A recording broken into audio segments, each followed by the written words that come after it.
Hi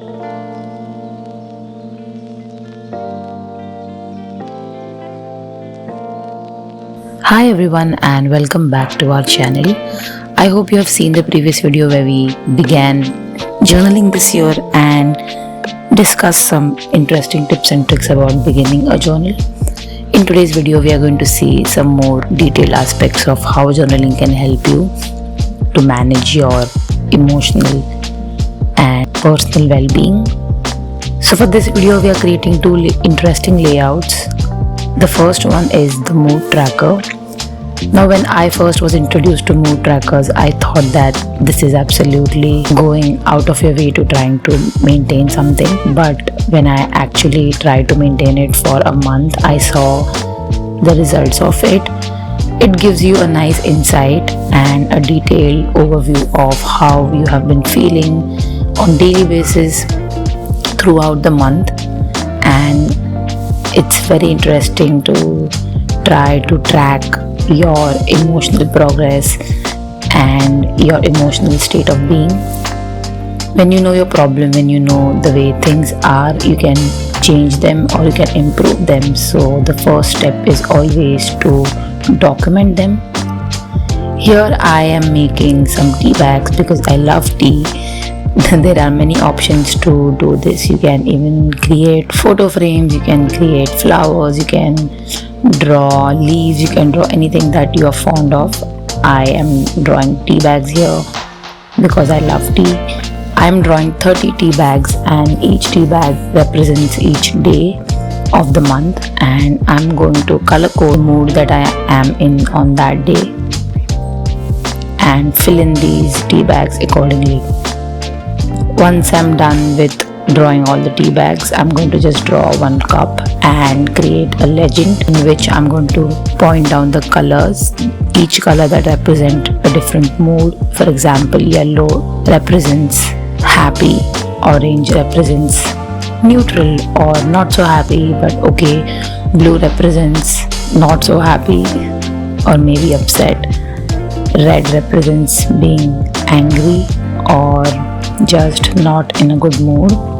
A hatch pattern represents feeling nothing or feeling just really neutral.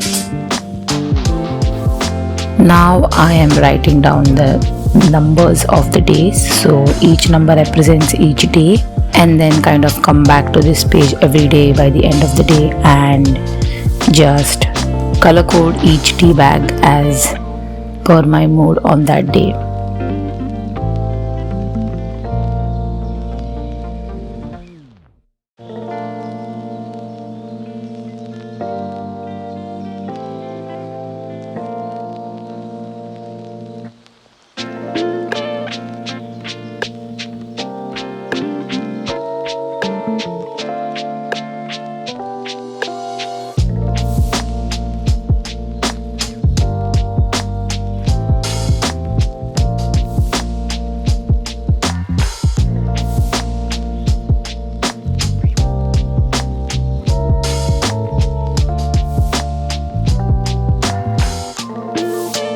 To explain the entire process, I am going to color code this entire page to tell you guys how it really is to go through a month of tracking down your emotional growth. So for example, on the first day, I felt really nice in the morning, I was happy, then maybe something triggered and made me upset, and then by the end of the day it settled down and then I was feeling kind of neutral. So I am going to represent that through these colors on the first day. It kind of helps you to even think about the way your day has been and what things bothered you or what things can really have a control over you, because I personally feel that your mood really explains the way you have your control on your emotions, and for better control on your emotions you need to know what really bothers you or what really gets to you. So when you have an overview of the way you have felt throughout the month, you understand where your emotional well-being is at the current day. When you have an overview of how you felt throughout the month, you have an insight of where your emotional well-being is currently, and then you can maybe work on each part of it. Like for example, if you see more of red tea bags throughout the month, maybe you should know that you get angry too often and you need to work on it. You need to work on calming yourself down, meditate maybe a little more. And if you have a lot of blue tea bags or a lot of blue color in the entire layout, you might want to work on emotional strength, because you can get hurt easily, you can be bothered easily, so you need to work on that. So this practice really helped me understand my moods and understand my emotions. So I would totally suggest everybody to try this out at least for a month and then decide if they want to continue with it.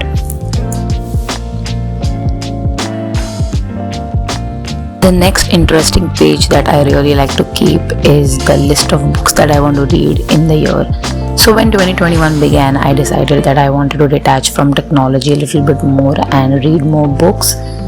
And this year I want to keep my goal as 30 books a year. So I want to track down my progress each month. So I'm creating this list of books that I want to read this year.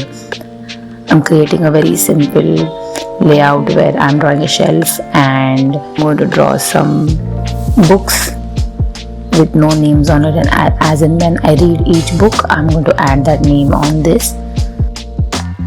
This layout can be a master layout for the entire year, or you can create this for each month as well with some more decor around it instead of all books. But I want to keep this layout as my annual layout, where with each book every month I'm just going to update it. Reading books, I think, has added so much value in my life that I would highly recommend it. And keeping a track of things just gives you a goal or gives you a reason to look back at how far you've come this year. In a corner, I'm going to write down the goals I have for this year, which is 30 books a year. And for that reason, I will be pursuing reading more and more books. I think creating a layout like this for books gives you a goal and keeps you on track of your personal development. It helps you get closer to where you want to be at the end of the year. And when you look back at this at the end of the year, you really feel accomplished or connected to yourself. These two layouts have really helped me in the past few years, so I highly recommend everybody who's trying to keep a journal this year to try it.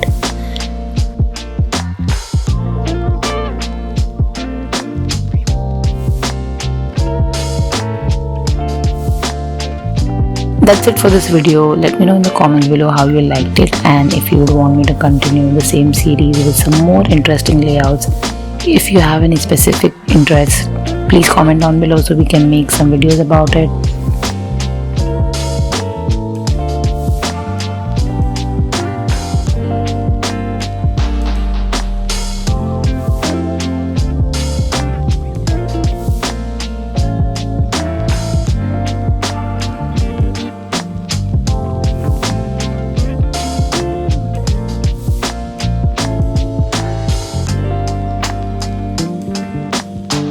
Don't forget to like, share and subscribe to the channel for weekly videos.